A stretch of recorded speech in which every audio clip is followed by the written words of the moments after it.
Senhoras e senhores, respeitável público, está começando mais um vídeo aqui no meu canal pra gente debater, conversar e pensar, raciocinar aqui na nossa cabecinha sobre quem pode ser o substituto de Pablo Maia.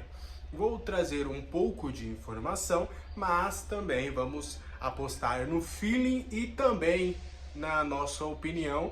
No último vídeo que a gente teve um critério que a gente usou dessa temática no canal e deu certo, né? Que foi a Hora do James Rodrigues, é o título que está aqui no canal. Se eu não me engano foi o vídeo da quinta-feira, em que eu falei, né, que eu trouxe a informação que era bem provável que o James seria titular contra o Grêmio e que, na minha opinião, ele deveria ser, porque realmente jogaria responsabilidade somente para o jogador. E, enfim, a gente acabou vendo o espetáculo que foi James Rodrigues no sábado contra o Grêmio. E aí fica a questão, Pablo Maia sim está suspenso, tá? Pelo terceiro cartão amarelo contra o Grêmio, inclusive um cartão amarelo ali que eu achei bem questionável, melhor dizer, acho que é a melhor palavra aqui cabe neste momento, porque ele acabou escorregando, por mais que tenha sido falta, e realmente foi falta, mas você suspender, dar um cartão amarelo ali naquela questão e outras situações, o James tomou um pisão, por exemplo, a falta no Michel Araújo, que não houve o mesmo critério ali em termos de cartão. Então aí fica uma situação onde não há critério, né? Onde sem querer ali o cara escorregou e acabou, sabe, acontecendo tudo isso no momento, passando ali de moto, dar um abraço pro nosso querido. E aí a gente continua aqui. Pois bem, Pablo Maia suspenso, quem deverá substituir? Vamos começar com opiniões, situações, probabilidades, e aí depois a gente vai trazer a informação que a gente tem, tá? Primeiro a gente vai descartar alguns nomes óbvios, né? Porque por mais que eu trouxe essa questão também nas minhas redes sociais, algumas pessoas fantasiaram Negrucci e Bali como uma possibilidade dos dois, por exemplo, acabarem jogando, e claramente é utopia acreditar nisso, tá? Eu acredito até que o Negrucci possa acabar sendo relacionado para esse confronto, até por conta da posição, ser um cara que pode fazer o primeiro volante, ele sabe fazer muito bem, por sinal, é um cara muito promissor que vai estar no grupo principal para a próxima temporada. Mas eu acho que é muito utopia a gente acreditar que o Dorival vai simplesmente jogar o menino na fogueira, seja ele ou o Ibali nesse momento. Acho que, né, fica inviável nesse momento. E acho que no máximo o Negrucci sendo relacionado, e olhe lá. Então aí a gente já temos dois nomes para descartar. Outra situação que eu trouxe também como utopia, como opção, e alguns até repercutiram de uma maneira positiva, naquela ocasião eu coloquei o Alan Franco. O Alan Franco jogando como zagueiro e o Diego Costa voltando a algumas das origens dele, né, principalmente no Sub-20 do São Paulo, onde ele foi primeiro volante. E aí o Arboleda surpreendeu na reapresentação do grupo na segunda-feira, trabalhando no campo, e aí ele pode prospectar ali, existe uma mínima possibilidade dele ser relacionado contra o Palmeiras. Eu acredito que não vai acabar não sendo, mas é um olhar que a comissão técnica tem aí do Arboleda. Então aí, digamos, um novo zagueiro, seja ele o Arboleda tendo condições ou o Alan Franco, com o Diego Costa como primeiro volante. Acredito eu que o Diego Costa, em diversas oportunidades, poderia ter sido utilizado nesse setor, porque eu acho que ele tem competência para isso, principalmente na saída de bola. Acho que vale a pena você pensar nisso para um 2024, já que o São Paulo tem ótimas opções na zaga, né? A gente está falando de 4, 5 jogadores que podem tranquilamente serem titulares do São Paulo na posição. O São Paulo tem um alto nível na defesa. Então você, quem sabe num Paulistão, na próxima temporada, começar a treinar e testar o Diego Costa nessa função, principalmente com o Pablo Maia sempre sendo cortejado aí pelo futebol europeu, eu acredito ser uma boa oportunidade, uma boa opção ali dentro do elenco. O São Paulo inclusive está procurando o primeiro volante no mercado para a próxima temporada. Acho que poderia ser uma opção viável, cabível ali, fazer esse teste, porque ele sabe da posição. O Diego inclusive se destacou na copinha dessa forma. Eu acho que vale o teste, mas para esse momento Dorival Júnior não vai utilizar no São Paulo, então a gente já pode descartar realmente, mas fica aí uma luz, uma ideia para a próxima temporada, porque eu particularmente, como jornalista, como quem acompanha o São Paulo diariamente, eu gostaria muito desse teste de ver como o Diego Costa se sairia como volante, inclusive até mais do que o Beraldo, tá? O Beraldo, eu acho que ele pode ser um fenômeno na defesa, mas como volante, eu acredito que ele pode acabar sendo mais um. O Diego Costa eu já vejo diferente. Eu acho que ele é um ótimo zagueiro e pode também ser um ótimo primeiro volante. Não vai ter uma diferença ali tão grande, tá? Pois bem, então a gente já pode riscar mais um aí. Outra opção que aí a gente vai falar também é o Thales Costa, que eu acredito que não vai ser a opção que o Dorival Júnior vai acabar fazendo nesse jogo. Até pelo tamanho desse jogo, talvez fosse um outro adversário, numa situação, por exemplo, no estádio do Morumbi, acho que o Dorival poderia testar essa opção. Mas Thales Costa, se vocês perceberem, eu já tenho falado há um bom tempo, desde que ele retornou de contusão, inclusive, trouxemos em exclusividade, eu acho que eu ainda não tinha começado os vídeos do canal, ou eu não abordei essa questão naquela época. A gente trouxe com exclusividade o momento correto que o Thales Costa iria retornar, iria ser relacionado para os jogos. A gente tem acompanhado toda essa situação, porque eu particularmente gosto bastante do Thales Costa. Internamente ali no estádio do Morumbi, no CT da Barra Funda, há um consenso de que é um cara que é muito promissor e é muito diferente para a posição de volante. É óbvio, é um cara que ainda precisa ganhar corpo, ganhar ritmo de jogo, porque desde que ele subiu para os profissionais, ele não conseguiu ter uma grande sequência, inclusive por conta das contusões. Teve algum momento até que ele acabou voltando para as categorias de base, jogou alguns jogos no Sub-20. A expectativa era dele começar esse ano jogando no Sub-20, mas o Rogério foi lá e puxou ele para os profissionais. Acabou não utilizando, né, entre os profissionais enquanto esteve lá no São Paulo, no Campeonato Paulista. Mas é um cara que a comissão técnica e o Muricy também é um fenômeno ali para todo mundo. Todo mundo acredita que ele tem um potencial gigantesco de evolução para se tornar uma peça crucial no São Paulo nos próximos anos, mas ainda é mais um que vai ser trabalhado com calma, com cautela. A comissão já começou, inclusive, a utilizar ele com mais frequência nos jogos. Eu não vou lembrar a contagem, mas já vem de umas 3, 4 convocações ali, pelo menos desde a final da Copa do Brasil, que o Thales Costa pelo menos fica ali no banco de reservas.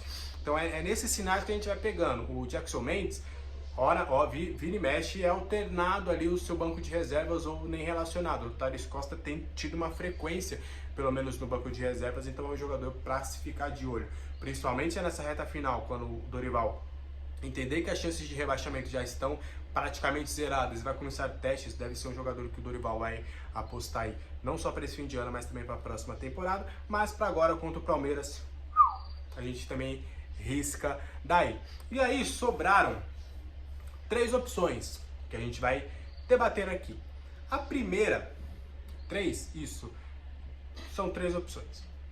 A primeira, há uma outra opção, na verdade poderia ser uma quarta, mas eu vou descartar, que é o Nestor recuando de novo para jogar de volante. E eles podem fazer um Alisson e Nestor. A informação, tá? É informação que não passa pela cabeça do Dorival Júnior recuar novamente o Rodrigo Nestor, como ele fez na base, como ele fez por muito tempo, inclusive com o Rogério Ceni. Não passa pela cabeça do Dorival Júnior recuar o Nestor para jogar de segundo volante. Em determinado momento, em algum jogo, o time precisando do resultado, ele entender que naquele cenário pode valer a pena, ele vai recuar o Nestor e vai colocar, sei lá, um ponto esquerda para jogar. Mas para começar jogando, principalmente, não é uma opção, a informação que eu tenho, não é uma opção do Dorival realmente jogar o Nestor de segundo volante. Dito isso, Nestor segundo volante contra o Palmeiras. Não, brincadeira. Sem zica reversa aqui de informação, mas é o que eu tenho, é isso, tá? Então a gente exclui o Nestor nessa, porque o Nestor pode inclusive jogar contra o Palmeiras, acredito que vá, mas um pouco mais à frente. E aí temos 3 opções. Vamos falar primeiro do Araújo. Araújo vai jogar, vai começar a ser testado como segundo volante, vai começar a ter rodagem nesse setor. E é um cara que o Dorival entende que pode fazer bem esse setor. E eu, inclusive, sou um dos caras que acredita também nisso. Talvez diminui um pouco da afobação dele, principalmente na defesa, na marcação. Mas fora isso, as qualidades técnicas, as qualidades táticas, o controle que ele tem de bola, o entendimento que ele tem para jogar no meio, né? Porque nessa partida contra o Grêmio, por exemplo, ele jogou mais pelo meio e jogou com uma certa liberdade de um segundo volante, de um meio campista. Ele muito carregado na ponta, eu até gosto, mas eu prefiro ele jogando por dentro. E como camisa 10 acho que é inviável, né? Porque você tem Luciano e Rames Rodrigues, então acho que ele pode se encontrar nessa posição de segundo volante no São Paulo. E é uma opção, tá? É uma opção, eu acredito que não vai ser a sua opção, mas é uma opção viável para o Dorival, que o Belmonte inclusive já falou abertamente que o Dorival vai começar a testar o Araújo como segundo volante. E aí vem as duas opções mais claras aí, tá? Eu inclusive digo que seria uma dúvida do Dorival, apesar de que eu informação barra feeling, tá? Não vou cravar para vocês falar, ó, informação é isso e ponto. Mas é uma informação barra feeling que pode não acontecer, mas que eu acredito que seja a tendência. Primeiro, Jackson Mendes é o jogador da posição, é um primeiro volante, é o cara que sabe fazer aquela função, tem características diferentes do que o Dorival gosta para a posição de primeiro volante, inclusive o São Paulo vai buscar um jogador no mercado. É um jogador que não joga há 3 meses, é um cara que alterna entre ser relacionado ou não. O Luan, eu tô tirando dessa equação, tá? Porque eu acho que mesmo se o Luan for pro jogo, eu acredito que não comece muito por conta desses problemas físicos, tá? Então, mesmo o Luan estando recuperado, eu acho muito difícil o Dorival colocar o Luan para jogar. Então a gente tá tirando o Luan dessa equação, tá? E aí tem o Jackson Mendes, que eu acredito que é o único ali que pode ser uma opção, sabe? Para brigar com o primeiro, que eu vou trazer para vocês, que acho que já tá meio óbvio quem é. Então, o Mendes é um jogador que não deve ficar para a próxima temporada. A gente já trouxe a informação que ele deve ser negociado, não faz parte dos planos do Dorival. O Dorival gosta muito da pessoa Jackson Mendes, do profissional Jackson Mendes. É um cara que, como eu já trouxe em diversas oportunidades, nunca fez bico, nunca reclamou. É um cara que está tentando melhorar para as características que o Dorival pede para a função. É o cara, assim, o primeiro a chegar, o último a sair, um cara exemplo. Mas nas funções táticas e até técnicas que o Dorival quer para a posição, o Mendes acaba não se encaixando. O Luan também não encaixava, mas o Luan teve uma leve adaptação ali, teve algumas melhoras e começou a ter espaço com o Dorival. Então o Mendes eu acho muito difícil dele jogar, apesar dele ser essa segunda opção. E a primeira opção eu acho que vai acabar sendo Gabriel Neves, e acredito que Gabriel Neves deve ir para o jogo contra o Palmeiras, tá? Eu acho que o Dorival vai repetir aquela formação que ele fez no Allianz Parque, com o Gabriel Neves como primeiro volante e o Alisson jogando como segundo. É uma informação barra feeling, tá? O Gabriel Neves acabou até perdendo espaço nesses últimos jogos, né? Acabou não entrando ali com tanta frequência, não tem tantos minutos assim como já teve, inclusive com o próprio Dorival. Mas eu acredito que o Gabriel Neves deve ser esse primeiro volante e deve começar na mesma situação do Allianz Parque no confronto de volta das quartas de final da Copa do Brasil, de ter o controle do passe, de ter a bola, de roubar essa bola do Palmeiras, principalmente nos primeiros minutos, que a gente sabe que o Palmeiras normalmente em casa vai com tudo pra cima e tá passando um momento conturbado, então a tendência é que tente realmente ir pra cima com tudo no começo para já abrir o placar. E aí o Gabriel Neves, por mais que não tenha uma marcação tão forte assim como o Pablo Maia, pode ser esse cara que vai controlar o jogo no meio, que vai pegar a bola, ali entre os zagueiros e vai começar a organizar ali a saída de bola. Então eu acredito, e para mim também seria a melhor opção nesse momento, nesse cenário, sem Pablo Maia, eu iria de Gabriel Neves como primeiro volante. E acredito que o Dorival também vai nessa, tá? E aí fica o questionamento para vocês aí, dessas opções todas que eu trouxe, qual que você mais gosta, o que você prefere, o que você acha que o Dorival vai para esse confronto.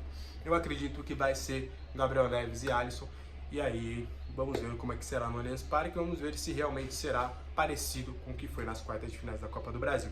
Beleza? Então, a qualquer momento eu volto com mais informações, com mais opiniões, também com mais feeling aqui pra vocês no canal. Até a próxima. Tchau.